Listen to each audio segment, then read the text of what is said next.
Comme annoncé, Bandeko Balandi a Plus Clair Télévision, la chaîne de vérité. Bandeko Balandi a émission Vérité de tous côtés. Mbote Nabino Ipa Union sur Joie Mibino. Tozali ne sengo ya kokuta na Nabino encore une fois de plus. Nanzela ya etandoike pour na ko solo la mami matali mboka na biso République démocratique du Congo. Comme je l'ai dit hier, Elongo na mona mboka Chantal Moboni chargé ya communication na kati ya ECD parti cher na mona mboka Martin Fayulu Madidi Molobeli ya président Martin Fayulu Madidi elongo na ye ndeto kosola mami matali mboka na biso République démocratique du Congo boyebi ete ya zali bongo la bouche autorisée, la bouche qu'il faut na matali ECD na matali mona mboka Martin Fayulu elongo na ye ndeto kozwa réaction to pe analyse na ye na matali démarche ya SADC tozali koyoka ete processus électoral ezali en panne Denis Kadima wazali bongo président ya Seni na libanda ya mboka pona ko évoquer organisation ya mapono na délai constitutionnel tokolobela ba tourner au mona mboka Martin Fayulu Madidi azali ko sala mais aussi ba union so ezali ko lobama autour ya candidature commune ya opposition réplique ya chef d'état-major général Christian Chiwewe na ba propos ya John Numbi sans oublier déjà tokoze la liste définitive ya ba candidat na présidentielle ya maponomi ya 20 décembre 2023 tozali nungu ezali kotambola ete ezali na candidat moko lelo tolobi tukoyoka ete azali écarté mayewana nde mazali mayo tokosolola na kati émission na biso mokolo mwa lelo sans plus tarder bandeko balandi ya émission Vérité de tous côtés popola yombo kofungola caméra topesa maman Dayebi maman Chantal Moboni mbote maman Chantal mbote maman Joël mbote na baimboka. Voilà, bonne santé. Kimia ngolo nzambe kaka. Ndiye maman Chantal en forme, très en forme. Rien que la grâce ma sœur. Voilà, merci beaucoup maman Chantal Moboni pour na koya no la lokasa na biso na lombango tozwani debout surtout qu'elle na annoncé que déjà l'obiété les loto kozala na yo pour ete oya no la bituna to pina ba préoccupation ya ba imboko balanda ka biso chaque jour et kasi mutuna ya liboso ezali en rapport na matali processus électoral déjà tout monde qui SADC a ko consulter a ko kutana na ba politique mais aussi na Seni démarche ya SADC ozali ko yamba yango lolenge ni poto ko yoka nungu ete mapono mi ko zalati bino boko yamba yango lolenge.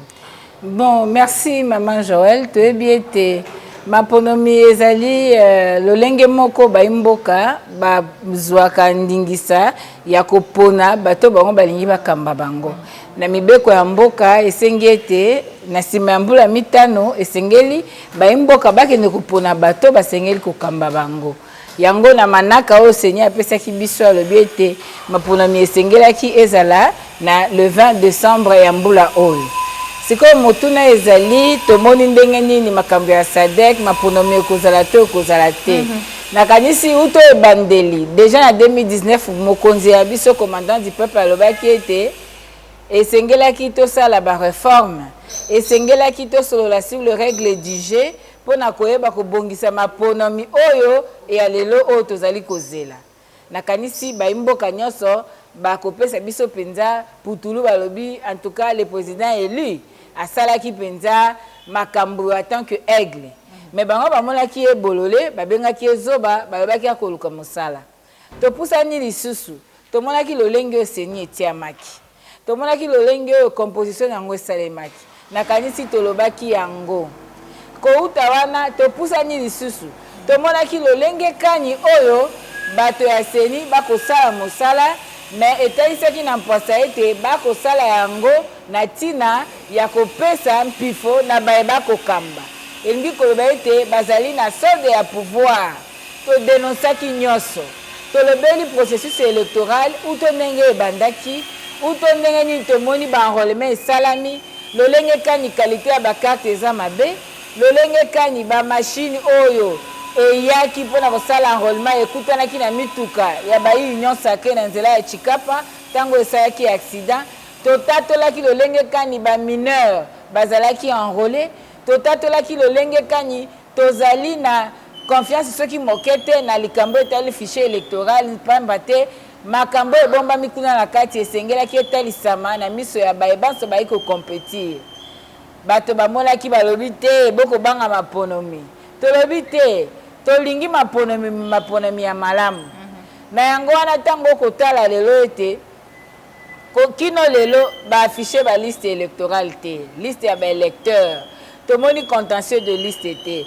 nzoka nde mobeko elobi ete esengelaki baaffiche yango liboso ya babureau de vote na bacentre de vote mais tokoyoka mikolo eleki aseni alobi ete bakoaffiche yango na baantenne bakoluka un consultant préposé moko ya seni akobanda consulter baliste mpo ayanolaka bato soki kombo ezali to kombo ezali te omoni ete eza mbilinga eza bulu ete omoni ete lelo bato nyonso basosoli ete etumba omwana mboka Martin Fayulu abundi mpo na transparence électorale ezalaki na litomba monene okomona lelo ekomi topesa duplicata bato bakokende mpo bazwa duplicata nzoka nde duplicata esengelaki epesama na baye babungisi karte mais lelo okomona bato baa na karte baki oluka duplicata mais na kati ya mashini kombo ezali te bakomi kobenga bango ba NT sikoyo bakombo kobima kaka ba NT donc na mashini kuna kombo ezali te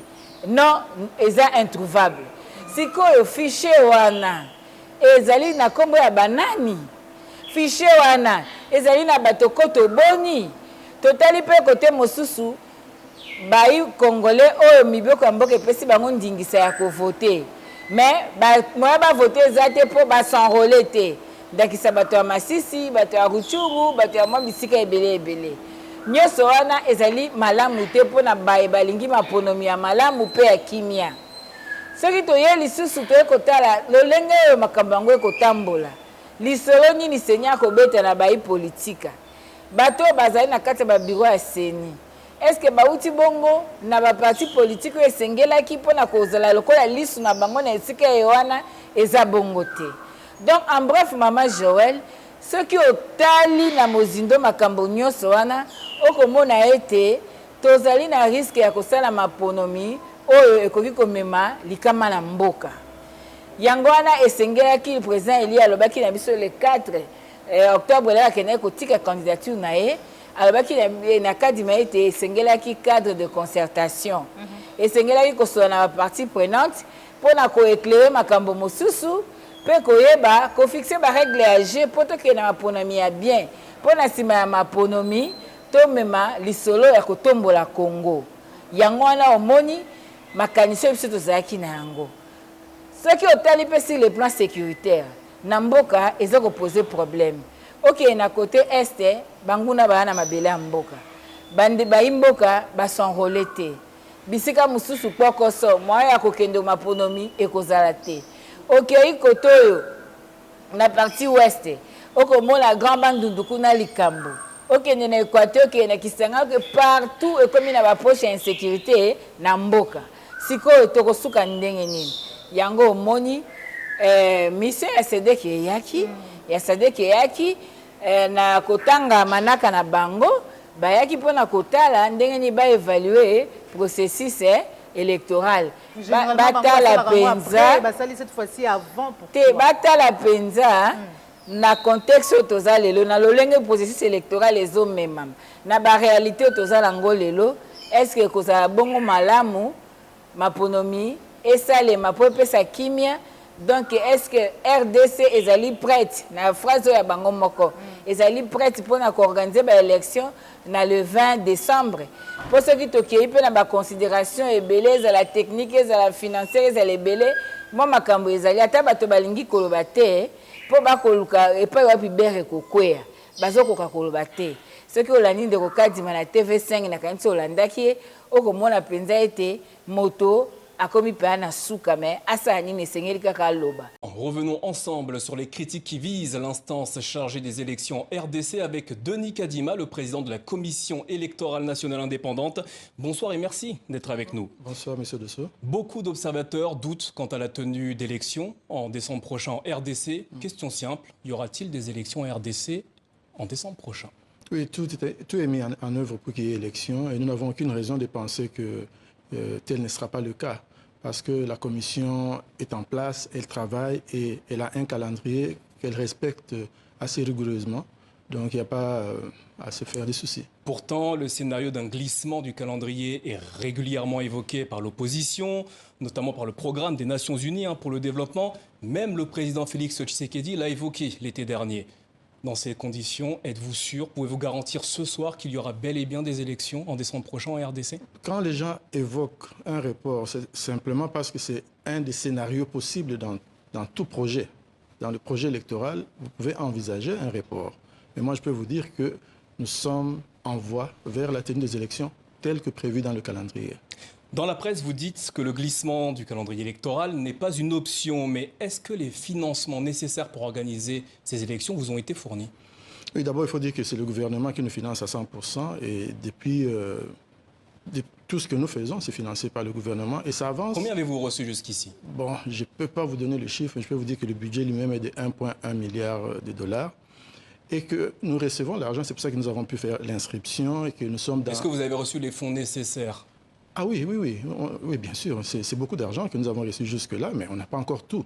Et on ne nous a jamais donné du coup. Vous dites que vous n'avez pas encore tout, les élections non, dans un peu moins d'un mois et demi. L'argent vient... Vous n'êtes pas inquiet? Non, je ne suis pas inquiet. L'argent vient progressivement selon les moyens de l'État. Nous n'allons pas lui demander ce qu'il n'a pas. Donc, mais sinon, les choses évoluent bien. Les ressources viennent et nous sommes certains que d'ici là, nous ne serons plus dans le besoin. Donc comment allez-vous organiser ce scrutin, ces élections dans les provinces ou les territoires en proie aux violences des groupes armés?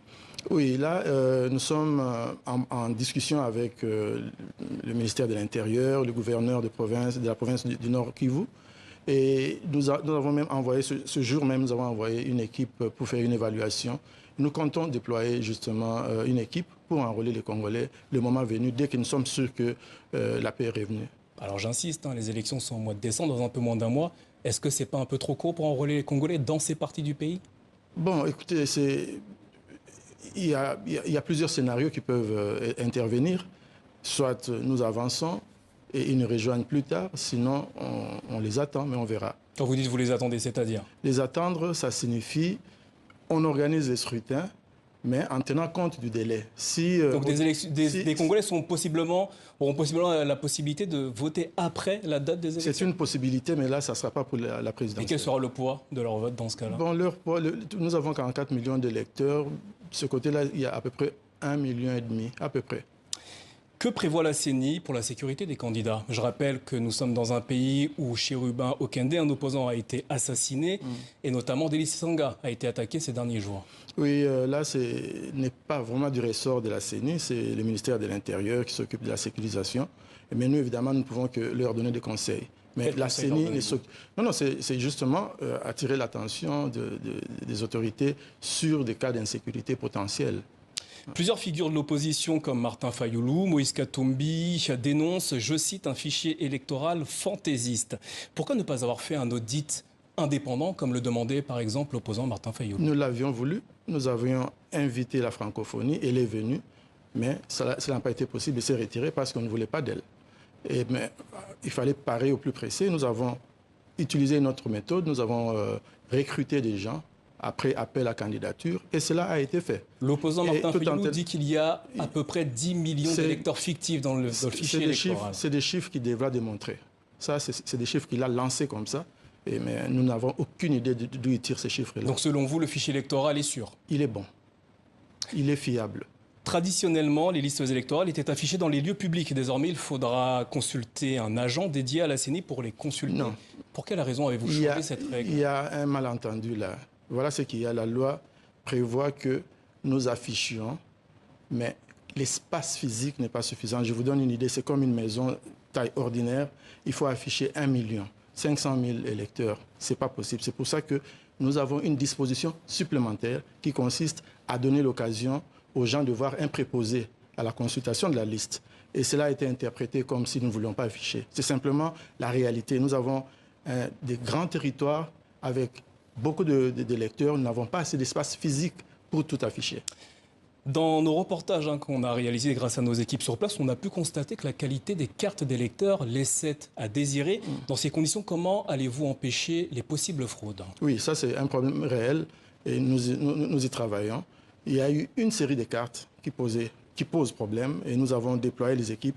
On est en train de renouveler ces cartes-là. Président Leroune, ça veut dire que le jour de l'élection, il n'y aura aucune chance pour les possibles fraudeurs? Non, parce que d'ici là, nous aurons satisfait tout le monde. Combien de cas sont concernés par... On n'a pas une idée exacte, mais on saura. Corneille Nangaa, l'ancien président de la commission électorale, votre prédécesseur, a porté de graves accusations à l'encontre du chef de l'État, Félix Tshisekedi. Selon lui, un accord politique a été conclu à l'époque avec l'ancien chef de l'État, Joseph Kabila, pour permettre une transition pacifique dans le pays. Ces accusations ne risquent-elles pas de remettre en question le rôle de la CENI en RDC? Bon, écoutez, ça, c'est une question qu'il faut lui poser à lui. Parce qu'en ce qui me concerne, je pense que je peux comprendre que quand aucun parti n'a la majorité absolue au Parlement, qui se mette d'accord. Ou si la majorité ne permet pas de tout contrôler parce que la présidence va à un autre parti, les gens peuvent se mettre d'accord. Si c'est un tel accord, moi, je n'ai pas de souci. Mais si c'est un accord pour frauder, là, ça serait un problème. Et moi, je ne sais pas trop bien ce qu'il a dit parce que je n'ai jamais compris. Alors, il parle notamment de l'intervention de pays extérieurs. Oui, je n'en sais rien. Ça, c'est une question qu'il faut lui poser. Votre nomination a fait l'objet de vives critiques de la part de l'Église catholique ou encore protestante, également de l'opposition. Que fera la CENI à l'issue de ces scrutins si ces deux partis remettent en question les résultats du vote? D'abord, il faut dire que ma candidature a été rejetée par ces deux confessions religieuses parce qu'ils avaient leur propre candidat. Nous avons un système de sélection du président qui est assez bizarre, où c'est lui qui est à la table pour choisir la personne qui va présider la CENI à son propre candidat. Et vous ne pouvez pas vous imaginer qu'une telle personne va aller là-bas avec toute l'objectivité voulue. Donc c'est ça le problème qui s'était posé. Certains opposants estiment, parce que vous êtes originaire de la région du Kasaï, que vous êtes proche du président Félix Tshisekedi. Que leur répondez-vous? C'est des préjugés. Denis Kadima, merci d'avoir répondu à nos questions ce soir au sujet du scrutin et du processus électoral en cours en RDC. Pour rappel, le vote est prévu le 20 décembre prochain. Merci à vous. Merci infiniment. Voilà. Maman Chantal Moboni, démarche exacte, il y a Denis Kadima. Bien qu'Azali ko persister à signer des élections et ça un délai constitutionnel, mais qu'Azali en même temps qu'Otali Salolengeni ni ba contrainte ezali. Wana na libanda ya mboka. C'est quoi l'objectif? Awa Sadek et tout. Bon, maman, que ça que monsieur Monayo, tu vas être le 28. Tu comme le 28 novembre, vous savez qui est? C'est la carte. Le 28 novembre, commis. Tout le monde a ma communion, ils ont appelé. Ma communion, ils ont dessiné. Tu sais qu'on a un temps. Tu as un thème. Parce que tu crois na parole na bangote. Parce que tu na calendrier mo kasalaki. Mobeko kutu ezo kamba maponami. Et le bakinini, et liste électorale fallait être déjà disponible 30 jours avant campagne électorale. Campagne électorale est le 18 novembre. C'est-à-dire et c'est là déjà liste électorale. Et les gens savent déjà que le bureau a voté yango. Oh, peut comprendre que baba na déjà contentieux pour baluka, ba remettre na ba droit na. Et ça m'a connu. Indeko. To ki mambangote. Rendez-vous to ko matin le 28 novembre. Tant ko ma le 28 novembre wana, ba fin novembre. Nyoso ebima. Ce qui pesa na moi mobile la ta robe. To yeba keza moi si. C'est pesant, moi, c'est là des pantalons. On doit comprendre. Donc, le problème aujourd'hui, Maman Joël, il y a des problèmes. Il y a parce que tu as lobby. Mais le problème aujourd'hui, face à ce que toi, Congolais, tu vois là, comment tu juges? Voilà. C'est ça. Congo est un beau cannabis. Il y a une mission à le yaki. Normalement, toi qui totali, même tant que tu bundaki pour la maponomia 2018, tant que tu bengaki OIF à auditer, tu as qui peut la représenter à SADC. Na kati ya makambo wana pona ndenge tozaki même ba fictif ba nini nyaso tozaki pe la représenter ya SADC na kati ya makambo wana lokwa pe to moko ba pays membre ya SADC ezali pe normal que bato ya SADC bazali pe ba africain baza préoccupé na makambo eza na Congo parce que Congo ezali penza moboko pour ceux qui mbilinga mbilinge ko pe na Congo bamboka mosu pe kozanga kimia mais likambo ya motu ezali ete yo na ngai ba imboka eloko ni tokomona ete fichier électoral eza ya mobulu tokomona ete CENI ezali pro pouvoir tokomona ete bazali kokende en violation de la loi et sengela kiti lelo moto na moto ayeba ete kombo na ngai ezali na liste boy na bureau boy le nani mobeko na loi électorale na article 6 alinéa 3 et pesi ndingisa na nyoso siko bango bakomi bakene bato bakene na antenne ndengeni bakene na antenne mobeko yoba ko afficher na ba bureau de vote na ba centre de vote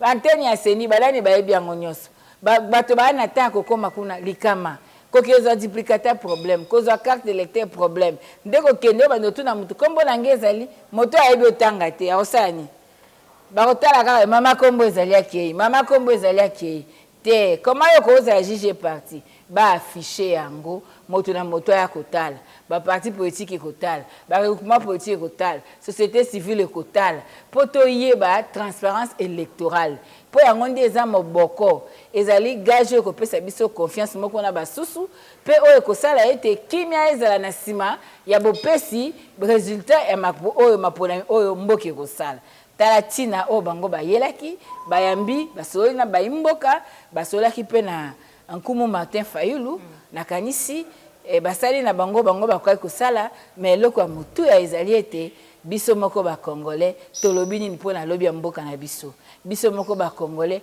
tokomona nini mpona lobi ya mboka na biso biso moko ba congolais tokosala nini mpona lobi ya mboka na biso bano biso toboti na bakoko bakokuta Kongo ya Putulu to bakokuta Kongo ya Mobimba bakokuta Kongo papa Lumumba atikaki o papa Kasavubu atikaki o bango babundelaki bakokuta Kongo nini donc na mokuse mama wana ndeli kambo nokoki koloba. Voilà, matondo mingi maman Chantal Moboni na ebité soki batu ba landi malamu mingi et ya maman Chantal quand on m'a imatali soki lelo sadek na ba démarche nyonso ça dit ko sala to lo ba bongo à réaliser te na ba condition yo mboka na biso ezwami lelo moyen to ke na mapono mezalité et que sengeli transition et salema alors que de l'autre côté bino de votre côté to lo ba bino chaque fois vous allez kotali ça été sengeli mapono mi sala mapono mi malamu mais est-ce que soki ba lobi ete to ke na transition mon mboka Martin Fayulu au PP playo kaka akolobani. Bon, nakanisi ete primaire ya likambo wana eza maboko ya peuple congolais. Okay. Eza maboko ya peuple congolais biso tokoloba eloko te peuple ye moko alobi nini. Po peuple ako souffrir. Pasi eza makasi. Mboka ezali na pasi. Bayi politika tolobi babengi biso motema mabe. Soki bayokaka biso utakala nde tokokoma wa te parce que utakala tolobaki to solola.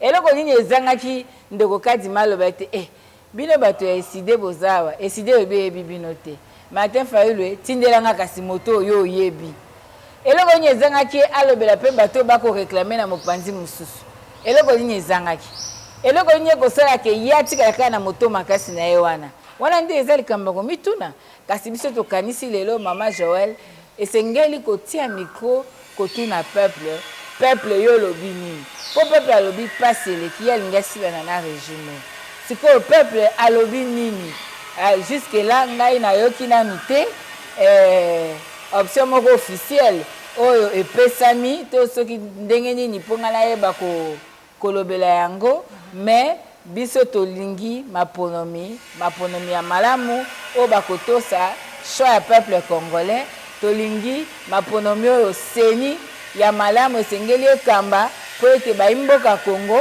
pour une fois basepela que le droit de vote na bango est respecté. Merci beaucoup maman Chantal Moboni tozwa image au popo la yombe tourner à mon mboka Martin Fayulu azalaki bongo na ngambo bandundu ensuite le loi azali bongo na ngambo ya Congo central to mona ki ba image na boma pesa biso ya mboto tongela mwana mboka Chantal Moboni.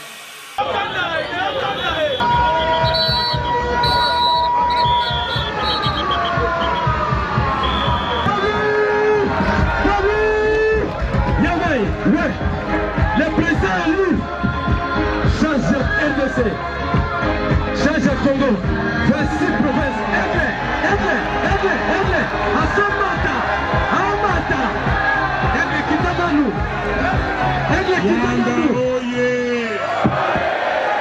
Mwanda oye,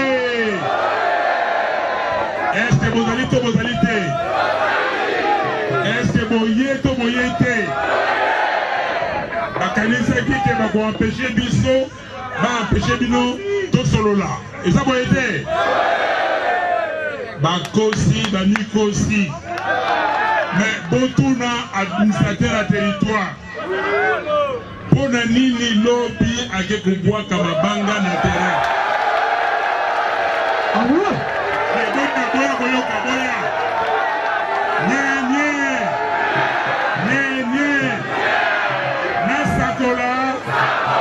nasakola naloba napanza tokopanza bango bazali bana mike bayebi système a jeté alobi o non fayulu na tere oyo akoki kotia makolo te mais balobi na ye mpona nini oh non bazwi prétexte bomoni bobwaki mabanga eske eempêche bino koyawa soli na bango administrateur du territoire wana bowolola ye makasi loba na ye nye loba na ye fayulu azali aigle basakanaka na ye te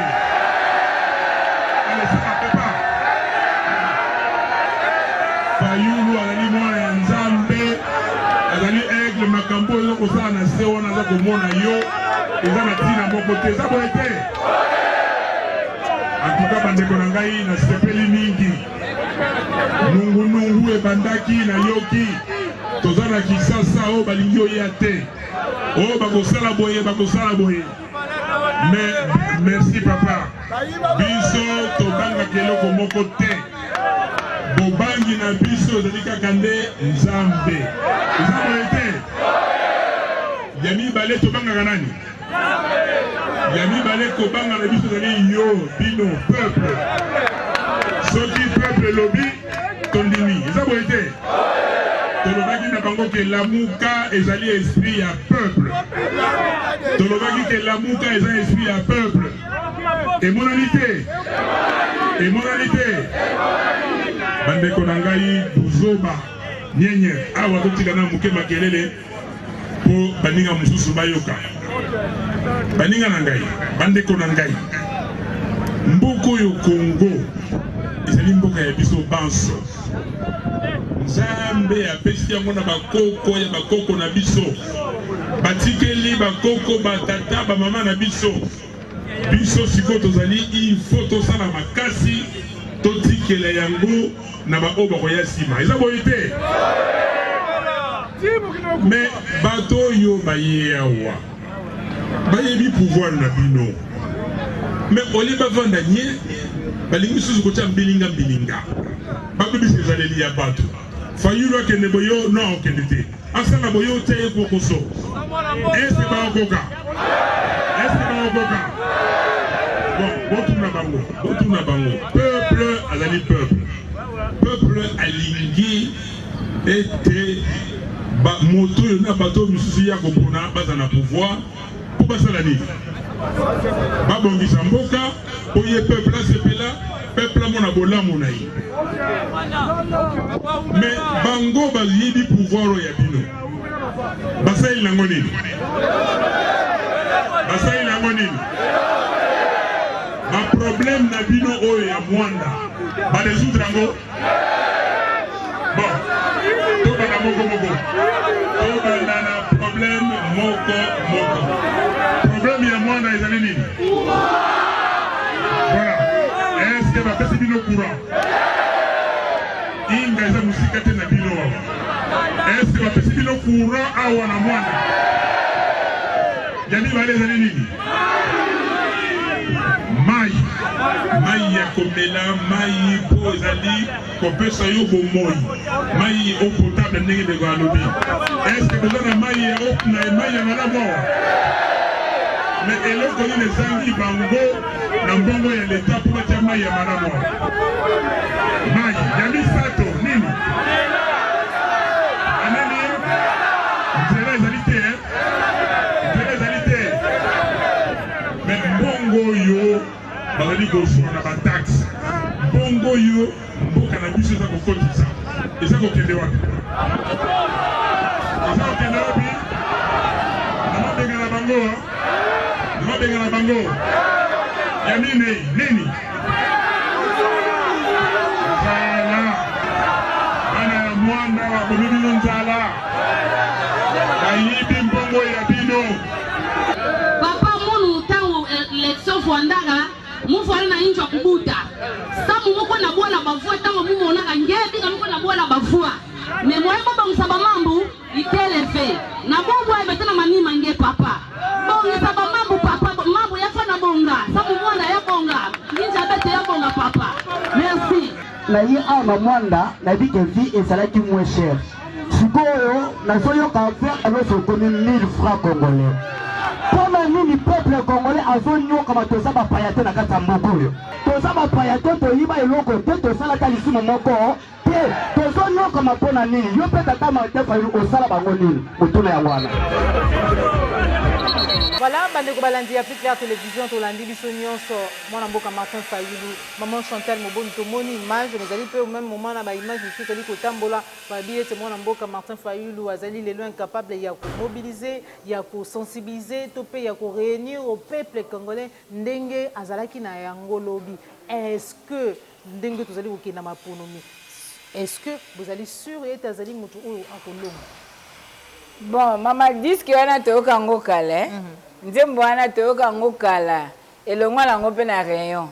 Ekoma pe ana se bato pe bakipaka ngo isute. Ba Congolais pe bachelaka ngo susu maele te. Pona nini bayebi déjà nani bango baponaka. Po bayebi nani abundelaka bango. Bayebi basidentifiaka epa ya nani. Donc moto oyo akoki lisusu ko gérer bango, kokosa bango, toko mema bango na lolenge moko boye azali lisuté. Est-ce que moto oyo peuple a voté alobi yonde tolobi na yo zonga okende recouvrir impérium na yo mokile mona kite le 4 octobre mokile mona nite ba tourner nyoso akosala mokile ko mona te ozoyeba que avant tozalaki la muka ezalaki na ba leader minei mais sikoyo ye leader mais komona makambo ko sala lingi koloba nini.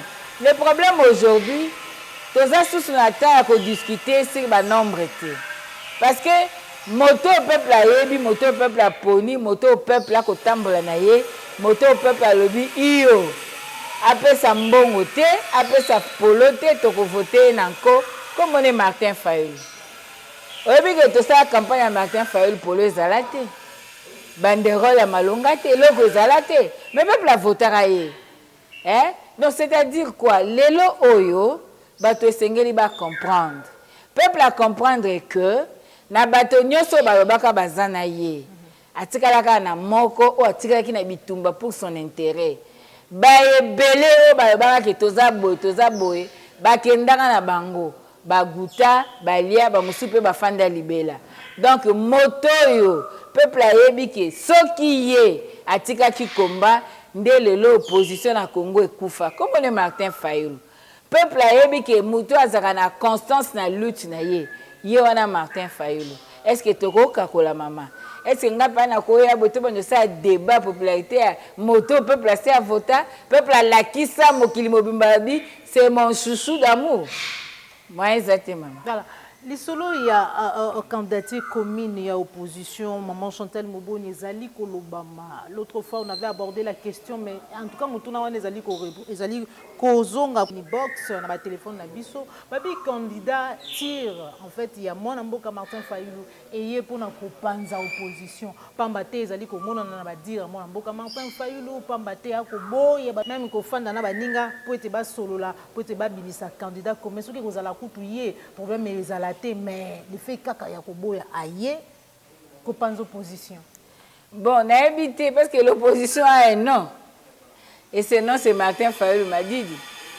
C'est Martin Fayulu Madidi, Azaki gardien à temple té, Abundi résistance té, des Fawa Kei, d'Avin Kalala Kei, ba Betty ba maman Chantal, ba agresser biso, ba pandina ba faire privé na biso, ba souffrir. Nyos soki batu oyo ba epenge ba Maengele, ba Adrien Malenga, ba Bunda Kité, et le commandant du peuple, Mbelelo, ba Tubakoya na fier, nyo sabi ke na opposant.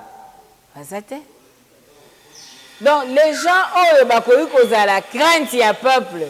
Pour que Batouana, il se pourrait que Bako opposition. Il fait ça bateau union sacrée. Il fait ça soit bateau union sacrée, mais bateau union sacrée.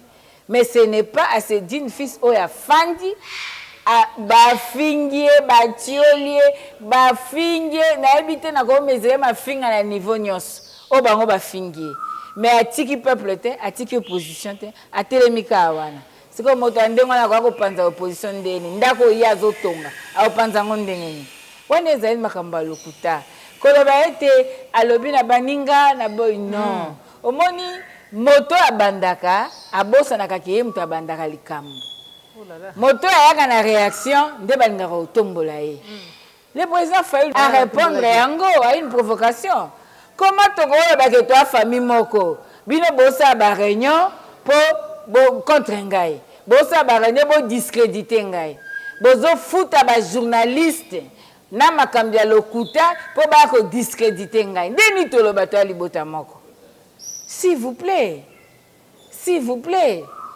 ceux qui oza papa leki to noko to tata mwasi okendaki otikaki libota tango zongi lukana no ka kontra nje pa mutu atikaki na bana soki obingana na kazaka ngande tataleki ngande noko ngande osali likama parce que kitataleki ne mona na kitele bana wana bazali ko nyokoma kitataleki mona ni tele bana wana bazali ko nyonga bango moto a défendaki bango devant ba Rwandais devant ba agresseur devant ba état de droit slogan moto ko bundela bango butu na moi pour ba intérêt na bango kombo na eza moko. Alors, il faut que les gens comprennent que ça ne sert à rien d'utiliser les pseudo-journalistes pour diaboliser l'espoir de tout un peuple. La candidature commune, ce n'est pas une exigence légale. C'est une stratégie où les opposants pour faire face à un candidat à pouvoir. Mais cette candidature doit respecter certaines valeurs. Cette candidature ne doit pas hypothéquer la lutte de tout un peuple. Combien de gens ont été incarcérés arbitrairement? Combien de gens, tout ça, combien de gens ont souffert? Combien ont souffert? Mais il faut tenir compte de ces gens-là. Il faut l'isolo pour créer un climat climat de confiance, pour créer beaucoup sanité ancrage ya moto na moto beaucoup sanité la constance ya lutte ya moto na moto beaucoup sanité le profil le background ya moto na moto beaucoup sanité beaucoup comme to hypothéquer ba valeur nyonso o ba qui démocratique to sili ko zwa pendant surtout 2019 jusqu'à ce jour to bungisa yango kaka parce que non ma chère sœur. Donc aujourd'hui bato bako kende vite en besoin bazozo ba komisi B ba komisi A non problème ezawana ezali que opposition ezaki protéger na mutu moko boye tango toye toza na opposition toza pe na moi langage moko boye ya ko reconnaître liti ya mutu toza pe na moi humilité moko boye ya koyeba ko approcher mutu pe ko bete lisolo na mutu mais ceux qui toye to bandi ko utiliser ba moyen. Oh, moi, j'estime malhonnête. Pour nous discréditer Moutou, croyant que yo kozala. Non, ngana zanga yo zayo. Fayoulou a Fayoulou. Candidat Moussou, candidat Moussou. Mais il y a la plateforme La Mouka. L'autre fois, tu abordas qui Yango. Le long nayo qui mon amboka Blanchard ce top Congo. Limbisanga mama. Toko milangongo batba bete masola ba offre politique na ba. Il y a des candidats qui n'ont comme offre politique seulement le nom de Martin Fayoulou. Oh, bah, comme Martin Fayoulou, et ça sous le virté. Et comme ici, des bâtons, on a des comme bilolo. Peuple a roulé en soute, bah, rester au bon pessan. Dans la dernière, ma bête en robette, et ma bilolo. Peuple a boya na habité, n'a belle na secrétaire, n'a besoin de biloloté. Peuple a boya. Pourquoi? Parce que les lots, peuple a à comprendre qui est Martin Fayulu. Martin Fayulu n'a pas de prix. Martin Fayulu a bundalit, azamutu certes, mais à la qui si patriotisme nae, à la qui si constance nae pas attachement na peuple. La plateforme est la mouka. Ils sont autonomes, mais c'est bisou. La nostalgie. Oh là là. On dit c'est que ça ngaï. Pendant moi, madame, matin, midi, soir, quand la mouka. Vous allez comprendre que ils sont locaux et ça passe. Merci beaucoup. La mouka est bel et bien enregistrée, régulièrement enregistrée dans le ministère intérieur. Ce qui bateau, baoluka, les filles, les héros, ils ont été remis à temps à peine sans les vins. Merci beaucoup, Maman Chantal Moboni. On est tout de une émission de l'émission Moukoulou mais tout jusque-là, liste définitive, il y a un candidat la présidentielle dans le limité. Tout ça, c'est sûr, d'après même prophétie à Pasteur Roland Dalo, c'est sûr qu'il y aura des candidats qui vont désister, les autres seront écartés, il y a course et tout et tout. Mais ça aussi, c'est un problème, mon amboka Chantal Moboni, la liste dans le limité. Bon, mais liste définitive non limité est-ce que zalika réseau et que ça a été ma ponomi zali mutu de bakino baloba eza makam susu et c'est ngala ngo retraité pour comprendre et c'est ngaka sensibilité d'esprit vous comprenez et c'est ngala ngo te ba prophétie moko bete pour la prophétie balobi ne les méprisez pas mais examinez-les. Parce qu'il y a certaines prophéties aussi qui viennent après analyse. Position PSMI, le prophète. Vous comprenez? Mais ce que moi je veux dire, ma chère sœur, Esaïe, que nous devons aimer le Congo. La CENI, les Congolais de Bazakuna. Il faut que tu aies lobby à Congo. Il faut que protéger le Congo. Il faut que tu aies Congo. Parce que manière oyo. Okotia mutu makasi okoloba ngainde mais faut yebelo nyonso se fondement ezate suka nango ezalaka esekole or ba base ya bien tokoki kotia na mboka eza légitimité ezali bato pesa pa élection ya bien peuple a pona bato na basala peuple a sanctionné bato na basala peuple a sanctionné au fur et à mesure tozokende nde tokoya kozwa sikoyo ba homme d'état pour tous na bangote bara toi quand ba homme politique le rôle Abraham Lincoln a lobaki les hommes d'état pensent aux générations futures ba homme politique ba tala ka élection au tala ka te nga fana ngwanza mana fana zaka preso oza preso pour quelle fin oza preso mokonza ba ta pousse pour ba ngake preso eh maman mon chef ba mutualité ba ngake preso en tout cas donc moto c'est quoi qui preso non Ezaya nini ya ki papa social qui présente Ezaya nini bongo ezosala au tieba politique publique au fangisi masolo Congo décollé au lingo tombe la dignité à congolais ou bien qui présente ezapo au batela moi parler mo bwepo pour moi batumsu na mboko bazana il faut bazala kaka na pouvoir pour ce ba na pouvoir te ba vivre te pour ce ba na pouvoir te tellement bazwa ba malaki ebele babanga ki baolandela bango donc il faut ka bazana pouvoir est-ce que qui prézo look eza ya protection ba bien non ou bien eza qui prézo pour na devenir à Congo pour na lobby ba congolais peuple congolais prézo yo zolinga azobunda pour na mboka ou bien bunda pour ba intérêt na est-ce que azo rasiro que si yo penza ce que ozuye lobby Congo et ko telema dans le concert des nations PSL Limbanga. Donc nous devons vraiment contourner bongo na biso to yeba que cette fois-ci ou jamais bayiba basala cette fois-ci congolais balkanisation yango wana cette fois-ci domination ya ba agresseur yango wana cette fois-ci tokozanga mabele toki osali erreur peuple congolais oteki mboka libela. Alors j'en appelle à la conscience nationale, à la conscience collective, à la conscience individuelle. Moto na moto siko zali, tombola intérêt à Congo, bundela intérêt à Congo, bundela intérêt à lobby à Banabiso. Matondo mingi maman Chantal Moboni pour nous pesa biso ngoswana mukolo mwalelo matondo na baignon so bozwa kili bakuya kolanda biso kolanda émission vérité de tous côtés pour finir popola yombe pesa biso juste réplique chef d'état-major Christian Chiwewe na ba déclaration ya général John Numbi oyo atelisaki biso il y a pas longtemps mais matali processus électoral mais aussi à sala qui a lancé qui appel na ba généraux topé na mapinga Tolanda réplique le chef d'état-major général Christian Chiwewe, on se retrouve tout à l'heure. Ne jamais trahir le pays, ne jamais trahir le Congo. Nalingi na rappele bino parce que na zomo na bato mosusu on dirait babandi kobela maboma. Na mboka oyo RDC, nous n'avons qu'un seul président de la République. Nous n'avons qu'un seul chef de l'État et nous n'avons qu'un seul commandant suprême. C'est le président Félix Antoine Tshisekedi Tshilombo. C'est lui le président. C'est lui notre commandant suprême.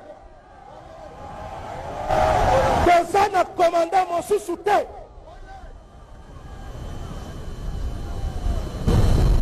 Raison pour laquelle nazoke bisa bato mosusu oyo bazokanisa ke baza na impérium sur l'armée ofandi soki wapi okomi koloba oyo bagénéraux kotanga kombo ya général te kotanga te kombo ya colonel te tika mokonzi ya mboka ministre de défense na ngai totanga bakombo ya bagénéraux. Yoko tanga kombo ya général atamoko te soki oza na bezo ya bitumba yaka okokuta pe biso tokobunda.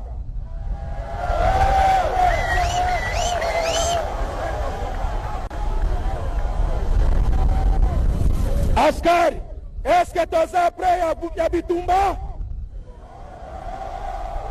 Est-ce que toza prêt ya kobunda na banguna na biso? Ba généraux na ba colonel, est-ce que toza prêt ya bitumba? Koya koterroriser biso wate? Ongai, yo nani? Yo nani? Les histoires évoluent.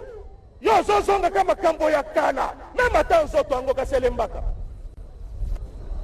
Nzoto yo nzoto elembaka. Soki elembi ndima petika kende kofanda.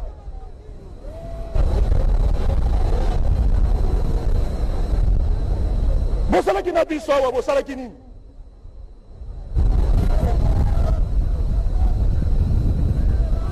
Mokonzi azase moko. Et le chef de l'État, alobi nanga ina rappelé bino. Mokonzi azase moko. Baza mibalete. Botala ndenge tobimi propre. Botala ndenge tobimi.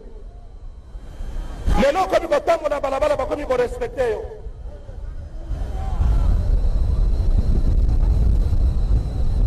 Renouvellement, il y a devise na biso, to dédié yango, et pas il y a commandant suprême na République démocratique du Congo. Parce que papa na biso, c'est le président de la République. Loyauté na biso, et sengeli to orienté yango, et pas il y a mokonzi ya mboka. Et c'est là où je dis, na mboka oyo, tozana deux présidents te. Tozana deux commandants suprêmes te. Tozana kaka commandant suprême moko. Président de la République. Natangi pe kombo na ye, président Félix Antoine Tshisekedi. Ben alobi, yende commandant suprême ya mampinga. Mosusu azate. Nde kuna na kebisi, ba revers, bazokanisa ke bakopesa ordre na armée. Oh, nous sommes en contact avec les généraux. général ya wapi yo kanisi ke ba général oyo bafandi awa baza distrait kasi mutu na mutu azosala vie na ye ndenge totelemi awa commençant par moi-même j'ai une famille au-delà ya armée esengeli na protéger yo kanisi un général akoki kokota na aventure moko boye akota kaka na aventure parce que yo lobi yo oza nani soki oza na rébellion na yo kota okokuta biso na balabala tokobunda mpe okotikala te eza ndoto. Il n'est pas interdit de rêver eza ndoto. Et là nazokebisa nazozongela lisusu kokebisa bandeko oyo toza na bango baza a contact na batu oyo wana.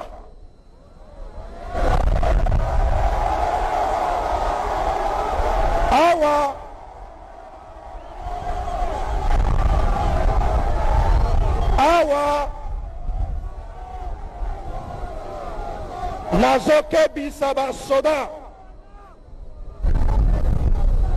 ezala na jet, ezala na commando, ezala na force aérienne, ezala na baunité nyonso ya force terrestre, ezala na PEM, ezala biso moko bakonzi. Nazokebisa bino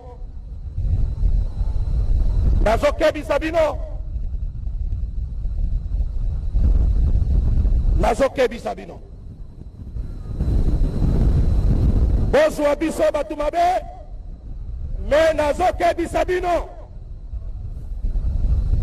batelefone boza nango ya mike mpo bakontrole bino te. Nazokebisa bino awa tokomi na système tala ngai na tala yo totalana.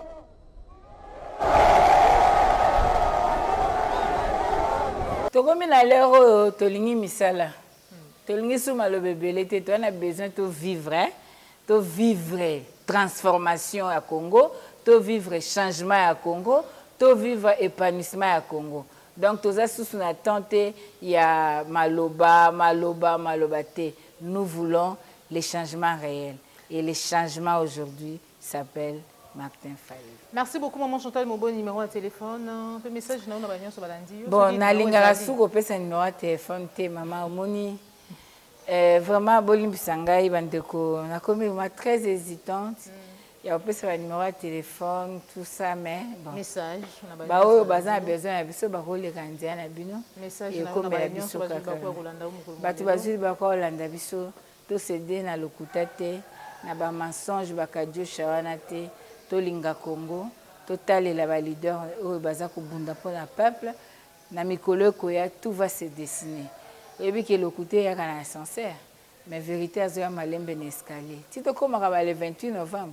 Vérité à Obimalbanda. Matondo mingi mwana mboka Chantal Moboni, matondo na baenyon so bozwa kili baku ya kolanda émission vérité de tout côté ya mukolo mwalelo le lenge na laka kibino pe na yebisa kibino ete pour ça l'effort to bengisaka bayo bazali concerné bayo bazali na mingongo o bazali na droit to balo lenge wana ndenge na bakala bouche autorisée pour na ko répondre sur telle ou telle autre question. Tokobengisa bango, voilà pourquoi on a promettre bino était la prochaine fois Tokoyamba maman Chantal Moboni, ça sera en live et vous serez là pour nous poser la question à bino, à répondre bino en direct et sans insulte. Le lenge na lobaka, ceux qui mutuna insulte ezali, en tout cas je ne saurais pas lire alors que mezali kolanda biso. Merci maman Chantal Moboni, merci na Popola Yombe, merci na baignon, so vous allez soutenir Pliquer télévision de près ou de loin. Tokutani bongo mbalasima toujours sur la chaîne de vérité. Au revoir. Au revoir.